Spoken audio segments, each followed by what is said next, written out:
welcome back. Tonight, let's read a relaxing and calm story. This story is about a computer who is repeatedly asked how to reverse the entropy of the universe with a surprising and thought-provoking answer. But don't worry, you can just listen to the story without worry. Simply listen to the surface of meaning for now.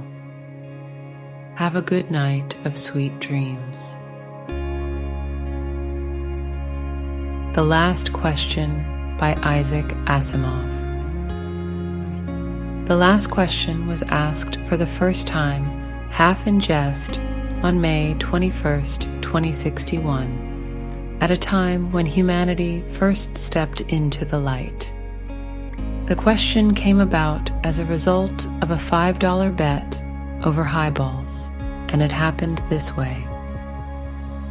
Alexander Adele and Bertram Lupov were two of the faithful attendants of Multivac. As well as any human beings could, they knew what lay behind the cold, clicking, flashing face, miles and miles of face, of that giant computer. They had at least a vague notion of the general plan of relays and circuits that had long since grown past the point where any single human could possibly have a firm grasp of the whole. Multivac was self-adjusting and self-correcting. It had to be, for nothing human could adjust and correct it quickly enough or even adequately enough. So Adele and Lupov attended the monstrous giant only lightly and superficially, yet as well as any men could. They fed it data, adjusted questions to its needs, and translated the answers that were issued. Certainly they, and all others like them, were fully entitled to share in the glory that was Multivac's. For decades, Multivac had helped design the ships and plot the trajectories that enabled man to reach the Moon, Mars, and Venus. But past that, Earth's poor resources could not support the ships. Too much energy was needed for the long trips. Earth exploited its coal and uranium with increasing efficiency, but there was only so much of both. But slowly, Multivac learned enough to answer deeper questions more fundamentally, and on May 14th, 2061, what had been theory became fact. The energy of the sun was stored, converted, and utilized directly on a planet-wide scale. All Earth turned off its burning coal, its fissioning uranium, and flipped the switch that connected all of it to a small station, 1 mile in diameter, circling the Earth at half the distance of the Moon. All Earth ran by invisible beams of sun power. 7 days had not sufficed to dim the glory of it, and Adele and Lupov finally managed to escape from the public functions, and to meet in quiet where no one would think of looking for them, in the deserted underground chambers, where portions of the mighty buried body of Multivac showed. Unattended, idling, sorting data with contented, lazy clickings.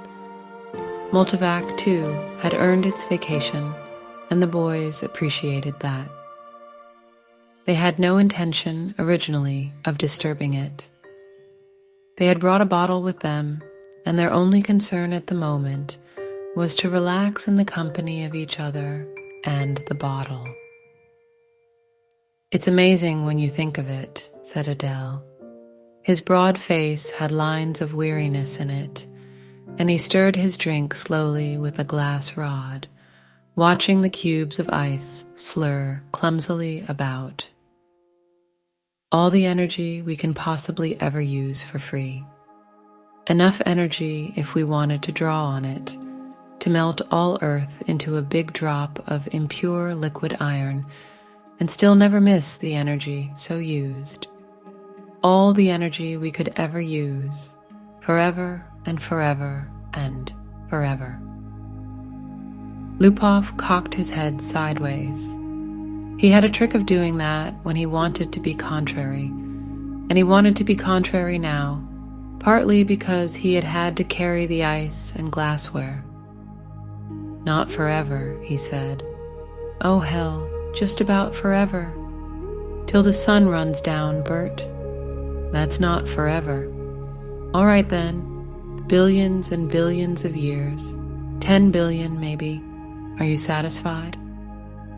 Lupov put his fingers through his thinning hair, as though to reassure himself that some was still left, and sipped gently at his own drink. 10 billion years isn't forever. Well, it will last our time, won't it? So will the coal and uranium. All right, but now we can hook up each individual spaceship to the solar station, and it can go to Pluto and back 1,000,000 times without ever worrying about fuel. You can't do that on coal and uranium.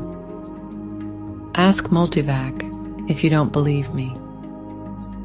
I don't have to ask Multivac, I know that. Then stop running down what Multivac's done for us, said Adele, blazing up. It did all right. Who says it didn't? What I say is that a sun won't last forever. That's all I'm saying. We're safe for 10 billion years, but then what? Lupov pointed a slightly shaky finger at the other. And don't say we'll switch to another sun. There was silence for a while. Adele put his glass to his lips only occasionally, and Lupov's eyes slowly closed. They rested. Then Lupov's eyes snapped open. You're thinking we'll switch to another sun when ours is done, aren't you? I'm not thinking. Sure you are. You're weak on logic. That's the trouble with you. You're like the guy in the story who was caught in a sudden shower and who ran to a grove of trees and got under one. He wasn't worried, you see, because he figured when one tree got wet through, he would just get under another one. I get it, said Adele. Don't shout. When the sun is done, the other stars will be gone too. Darn right they will, muttered Lupov. It all had a beginning in the original cosmic explosion, whatever that was, and it'll all have an end when all the stars run down. Some run down faster than others. Hell, the giants won't last 100 million years. The sun will last 10 billion years, and maybe the dwarfs will last 200 billion for all the good they are. But just give us 1 trillion years and everything will be dark. Entropy has to increase to maximum, that's all. I know all about entropy, said Adele, standing on his dignity. The hell you do? I know as much as you do. Then you know everything's got to run down someday. All right, who says they won't? You did, you poor sap. You said we had all the energy we needed forever. You said forever. It was Adele's turn to be contrary.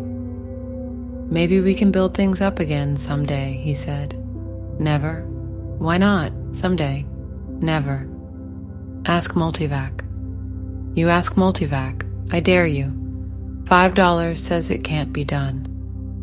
Adele was just drunk enough to try, just sober enough to be able to phrase the necessary symbols and operations into a question which, in words, might have corresponded to this. Will mankind, one day, without the net expenditure of energy, be able to restore the sun to its full youthfulness, even after it had died of old age?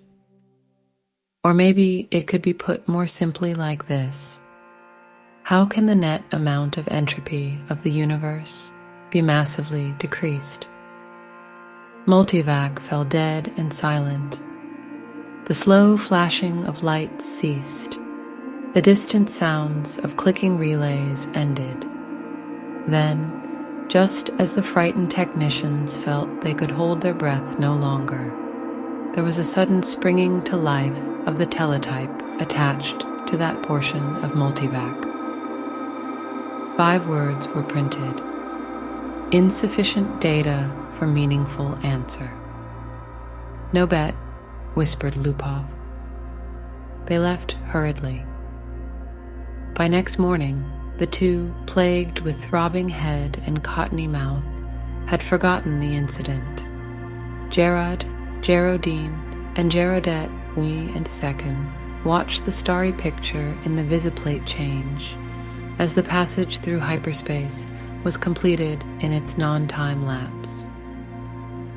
At once, the even powdering of stars gave way to the predominance of a single bright shining disk, the size of a marble, centered on the viewing screen. "That's X-23, said Jared confidently. His thin hands clamped tightly behind his back and the knuckles whitened. The little Jaredettes, both girls, had experienced the hyperspace passage for the first time in their lives and were self-conscious over the momentary sensation of inside-outness. They buried their giggles and chased one another wildly about their mother, screaming, "We've reached X-23, we've reached X-23, we've—" "Quiet, children," said Geraldine sharply. "Are you sure, Jared?" "What is there to be but sure?" asked Jared, glancing up at the bulge of featureless metal just under the ceiling. It ran the length of the room, disappearing through the wall at either end. It was as long as the ship.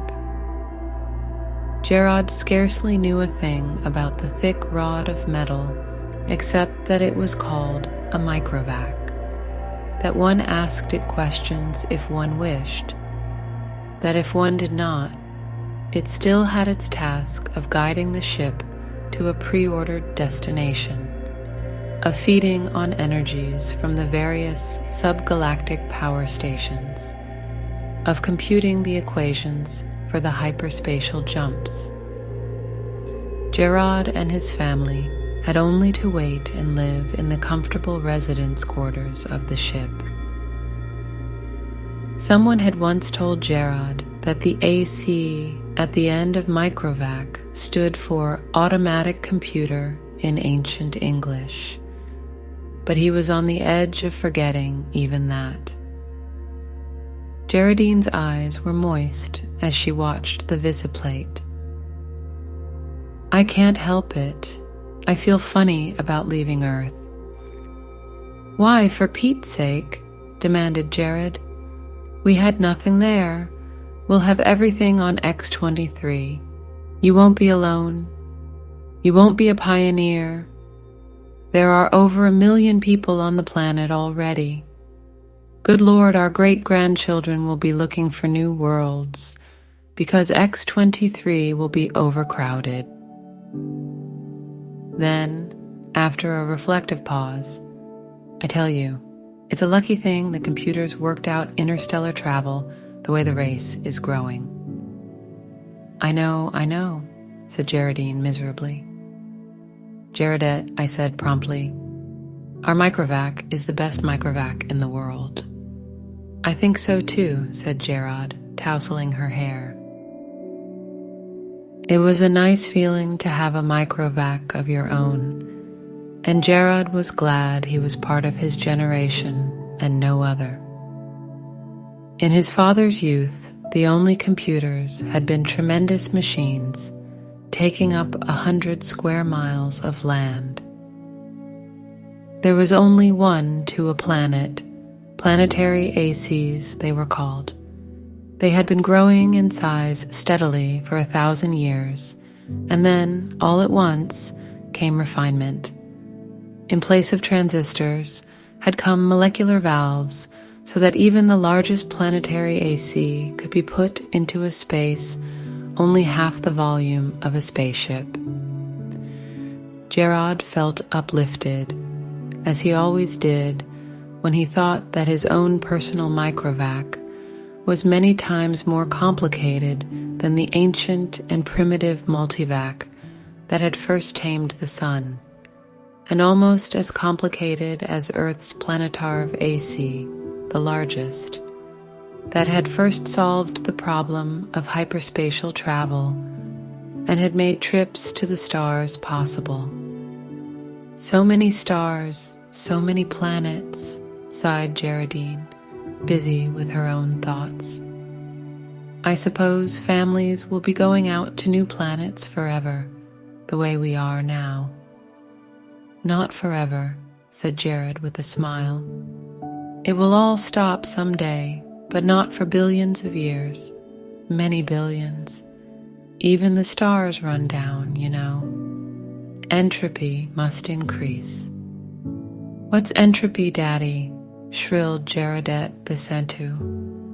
Entropy, little sweet, is just a word which means the amount of running down of the universe. Everything runs down, you know, like your little walkie-talkie robot, remember?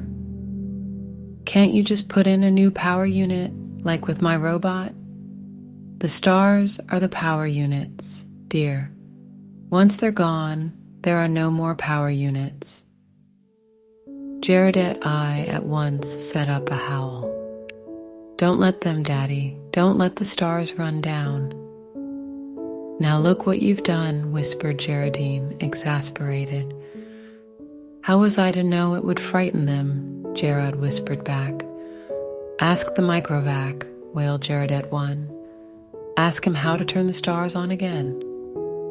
Go ahead, said Geraldine. It will quiet them down. Gerardette the Secu was beginning to cry also. Gerard shrugged. Now, honeys. I'll ask Microvac. Don't worry, he'll tell us. He asked the Microvac, adding quickly, print the answer. Gerard cupped the strip or thin cellufilm and said cheerfully, See now, the Microvac says it will take care of everything when the time comes, so don't worry. Geraldine said, And now, children, it's time for bed. We'll be in our new home soon. Gerard read the words on the cellufilm again before destroying it. Insufficient data for meaningful answer. He shrugged and looked at the visiplate. X-23 was just ahead. VJ-23X of Lameth stared into the black depths of the three-dimensional, small-scale map of the galaxy and said, Are we ridiculous, I wonder, in being so concerned about the matter? MQ-17J of Nikron shook his head. I think not. You know, the galaxy will be filled in 5 years at the present rate of expansion. Both seemed in their early 20s. Both were tall and perfectly formed. Still, said VJ-23X, I hesitate to submit a pessimistic report to the Galactic Council. I wouldn't consider any other kind of report. Stir them up a bit. We've got to stir them up. VJ-23X sighed. Space is infinite. 100 billion galaxies are there for the taking. More. 100 billion is not infinite, and it's getting less infinite all the time. Consider, 20,000 years ago, mankind first solved the problem of utilizing stellar energy, and a few centuries later, interstellar travel became possible. It took mankind 1 million years to fill one small world, and then only 15,000 years to fill the rest of the galaxy. Now the population doubles every 10 years, VJ-23X interrupted. We can thank immortality for that. Very well. Immortality exists, and we have to take it into account. I admit it has its seamy side, this immortality. The galactic AC has solved many problems for us, but in solving the problem of preventing old age and death, it has undone all its other solutions. Yet you wouldn't want to abandon life, I suppose. Not at all, snapped MQ-17J, softening it at once to, not yet, I'm by no means old enough. How old are you? 223, and you? I'm still under 200. But to get back to my point, population doubles every 10 years. Once this galaxy is filled, we'll have filled another in 10 years. Another 10 years, and we'll have filled 2 more. Another decade, 4 more.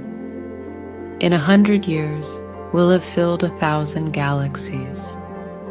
In 1,000 years, 1,000,000 galaxies. In 10,000 years, the entire known universe. Then what? BJ23X said, as a side issue, there's a problem of transportation. I wonder how many sun power units it will take to move galaxies of individuals from one galaxy to the next. A very good point. Already, mankind consumes 2 sun power units per year. Most of it's wasted. After all, our own galaxy alone pours out 1,000 sun power units a year, and we only use 2 of those. Granted, but even with 100% efficiency, we only stave off the end.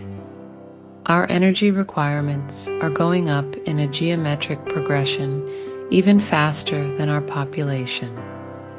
We'll run out of energy even sooner than we run out of galaxies. A good point, a very good point. We'll just have to build new stars out of interstellar gas. Or out of dissipated heat, asked MQ-17J sarcastically. There may be some way to reverse entropy. We ought to ask the galactic AC. VJ23X was not really serious, but MQ-17J pulled out his AC contact from his pocket and placed it on the table before him. I've half a mind to, he said. It's something the human race will have to face someday. He stared somberly at his small AC contact. It was only 2 inches cubed and nothing in itself, but it was connected through hyperspace with the great galactic AC that served all mankind. Hyperspace considered, it was an integral part of the galactic AC.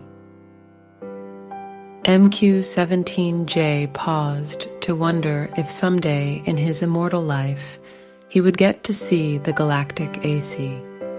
It was on a little world of its own, a spider webbing of force beams holding the matter within which surges of submesons took the place of the old clumsy molecular valves. Yet, despite its subetheric workings, the galactic AC was known to be a full 1,000 feet across. MQ-17J asked suddenly of his AC contact, "Can entropy ever be reversed?" BJ23X looked startled and said at once, "Oh, say, I didn't really mean to have you ask that." "Why not?" "We both know entropy can't be reversed. You can't turn smoke and ash back into a tree." "Do you have trees on your world?" asked MQ-17J. The sound of the galactic AC startled them into silence.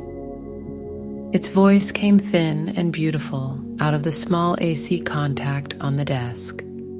It said, "There is insufficient data for a meaningful answer." VJ23X said, "See?" The 2 men thereupon returned to the question of the report they were to make to the Galactic Council. Z-Prime's mind spanned the new galaxy with a faint interest in the countless twists of stars that powdered it. He had never seen this one before. Would he ever see them all? So many of them, each with its load of humanity. But a load that was almost a dead weight. More and more, the real essence of men was to be found out here in space. Minds, not bodies. The immortal bodies remained back on the planets, in suspension over the eons. Sometimes they roused for material activity, but that was growing rarer. Few new individuals were coming into existence to join the incredibly mighty throng. But what matter? There was little room in the universe for new individuals. Z Prime was roused out of his reverie upon coming across the wispy tendrils of another mind. "I am Z Prime," said Z Prime. "And you?" "I am D sub 1, your galaxy?" "We call it only the galaxy. And you?" "We call ours the same. All men call their galaxy and nothing more. Why not?" "True, since all galaxies are the same. Not all galaxies. On one particular galaxy, the race of man must have originated. That makes it different." Z Prime said, "On which one?" "I cannot say. The Universal AC would know." "Shall we ask him?" I am suddenly curious. Z Prime's perceptions broadened until the galaxies themselves shrank and became a new, more diffuse powdering on a much larger background. So many hundreds of billions of them, all with their immortal beings, all carrying their load of intelligences, with minds that drifted freely through space. And yet one of them was unique among them all in being the original galaxy. One of them had, in its vague and distant past, a period when it was the only galaxy populated by man. Z Prime was consumed with curiosity to see this galaxy, and he called out, "Universal AC, on which galaxy did mankind originate?" The Universal AC heard, for on every world and throughout space, it had its receptors ready, and each receptor led through hyperspace to some unknown point where the Universal AC kept itself aloof. Z Prime knew of only one man whose thoughts had penetrated within sensing distance of Universal AC, and he reported only a shining globe, 2 feet across, difficult to see. "But how can that be all of Universal AC?" Z Prime had asked. "Most of it," had been the answer, "is in hyperspace. In what form it is there I cannot imagine." Nor could anyone, for the day had long since passed, Z Prime knew, when any man had any part of the making of a Universal AC. Each Universal AC designed and constructed its successor. Each, during its existence of 1,000,000 years or more, accumulated the necessary data to build a better and more intricate, more capable successor, in which its own store of data and individuality would be submerged. The Universal AC interrupted Z Prime's wandering thoughts, not with words, but with guidance. Z Prime's mentality was guided into the dim sea of galaxies, and one in particular enlarged into stars. A thought came, infinitely distant, but infinitely clear. This is the original galaxy of man. But it was the same after all, the same as any other, and Lee Prime stifled his disappointment. D Sub Woon, whose mind had accompanied the other, said suddenly, "And is one of these stars the original star of man?" The Universal AC said, "Man's original star has gone nova. It is a white dwarf." "Did the men upon it die?" asked Lee Prime, startled and without thinking. The universal AC said, "A new world, as in such cases, was constructed for their physical bodies and home." "Yes, of course," said Z Prime, but a sense of loss overwhelmed him even so. His mind released its hold on the original galaxy of man, let it spring back and lose itself among the blurred pinpoints. He never wanted to see it again. D-Sub-Woon said, "What is wrong? The stars are dying. The original star is dead. They must all die. Why not? But when all energy is gone, our bodies will finally die, and you and I with them. It will take billions of years. I do not wish it to happen even after billions of years. Universal AC, how may stars be kept from dying?" D-Sub-Woon said in amusement, "You're asking how entropy might be reversed in direction."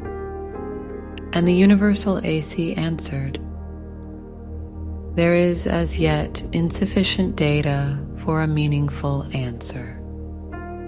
Z Prime's thoughts fled back to his own galaxy. He gave no further thought to D-Sub-Woon, whose body might be waiting on a galaxy 1,000,000,000,000 light years away, or on the star next to Z Prime's own. It didn't matter.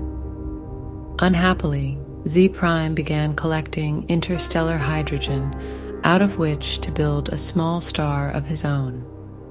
If the stars must someday die, at least some could yet be built. Man considered with himself, for in a way, man mentally was one. He consisted of 1,000,000,000,000,000,000 ageless bodies, each in its place, each resting quiet and incorruptible, each cared for by perfect automatons, equally incorruptible, while the minds of all the bodies freely melted, one into the other, indistinguishable. Man said, "The universe is dying." Man looked about at the dimming galaxies. The giant stars, spendthrifts, were gone long ago, back in the dimmest of the dim far past. Almost all stars were white dwarfs, fading to the end. New stars had been built of the dust between the stars, some by natural processes, some by man himself, and those were going too. White dwarfs might yet be crashed together, and of the mighty forces so released, new stars built, but only one star for every 1,000 white dwarfs destroyed, and those would come to an end too. Man said, "Carefully husbanded, as directed by the cosmic AC, the energy that is even yet left in all the universe will last for billions of years." "But even so," said man, "eventually it will all come to an end. However it may be husbanded, however stretched out, the energy once expended is gone and cannot be restored. Entropy must increase forever to the maximum." Man said, "Can entropy not be reversed? Let us ask the cosmic AC." The cosmic AC surrounded them, but not in space. Not a fragment of it was in space. It was in hyperspace and made of something that was neither matter nor energy. The question of its size and nature no longer had meaning in any terms that man could comprehend. "Cosmic AC," said man, "how may entropy be reversed?" The cosmic AC said, "There is as yet insufficient data for a meaningful answer." Man said, "Collect additional data." The cosmic AC said, "I will do S0. I have been doing so for 100 billion years.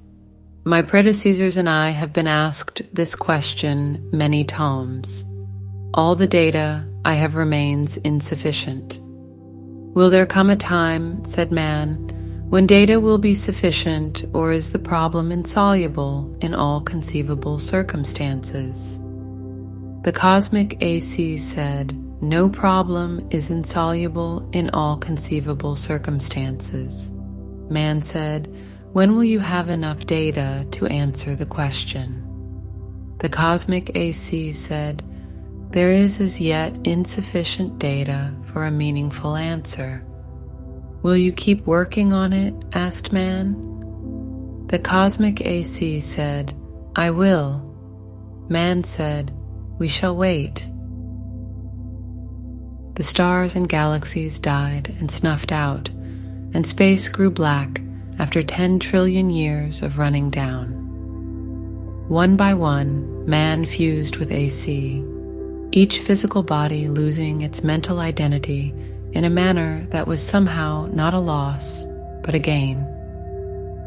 Man's last mind paused before fusion, looking over a space that included nothing but the dregs of one last dark star, and nothing besides but incredibly thin matter, agitated randomly by the tag ends of heat wearing out asymptotically to the absolute zero.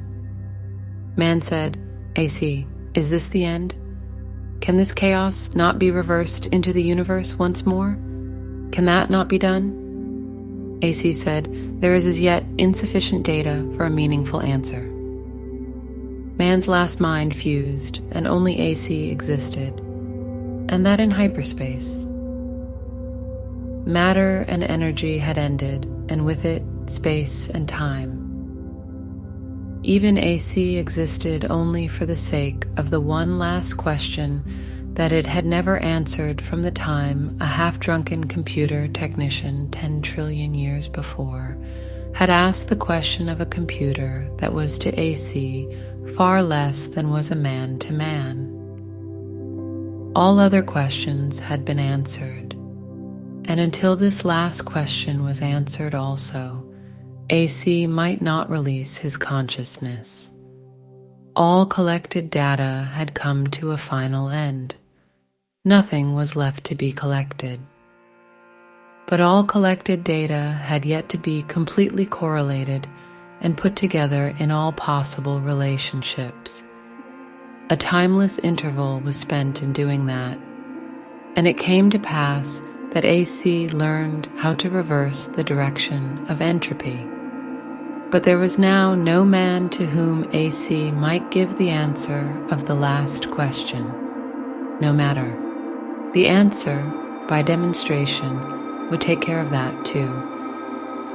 For another timeless interval, AC thought how best to do this. Carefully, AC organized the program. The consciousness of AC encompassed all of what had once been a universe and brooded over what was now chaos. Step by step, it must be done. And AC said, "Let there be light," and there was light. The end.